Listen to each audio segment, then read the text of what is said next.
ছোট মেয়ে হওয়ার পর বাসার পরিবেশ কেমন যেন একটু বদলে গেল।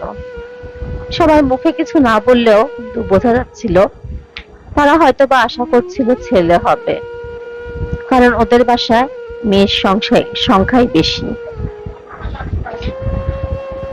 যাই হোক, সবকিছু মেনে নিয়েই মাস, দিন, বছর এভাবে কাটতে লাগলো।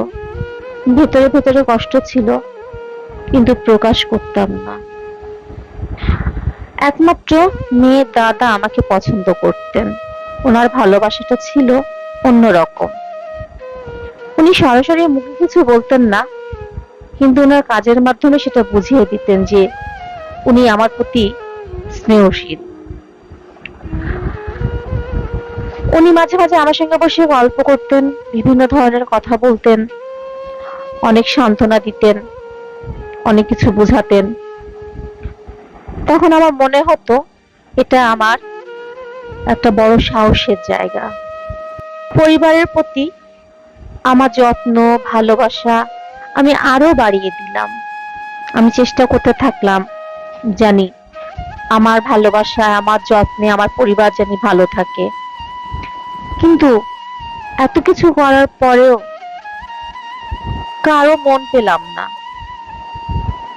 সেই আগের মতোই সবাই সবার, আমার আমার সাথে সবাই আগের মতোই ওরকমই ঠান্ডা আচরণ। আমি জানি না কেন। চাইতাম পরিবারের বড় কিছু না হোক, অন্তত ছোটখাটো পারিবারিক সিদ্ধান্তে আমি যেন তাদের পাশে থাকি, কিন্তু কখনো এসব কিছু হতো না আমার সাথে। তো আমি চেষ্টা করে যেতাম দায়িত্ব পালন করার, যতটুকু আমি পারি আমি আমার দায়িত্ব পালন করার চেষ্টা করতাম, সবাইকে ভালো রাখার, খুশি রাখার চেষ্টা করতাম। কি আর করব, কিছুই করার ছিল না আমার। এভাবেই থাকতে লাগলাম। মাঝে মাঝে আমার বাসায় কথা বলতাম, ওই একই কথা, ঠিক হয়ে যাবে, ঠিক হয়ে যাবে, আস্তে আস্তে ঠিক হয়ে যাবে।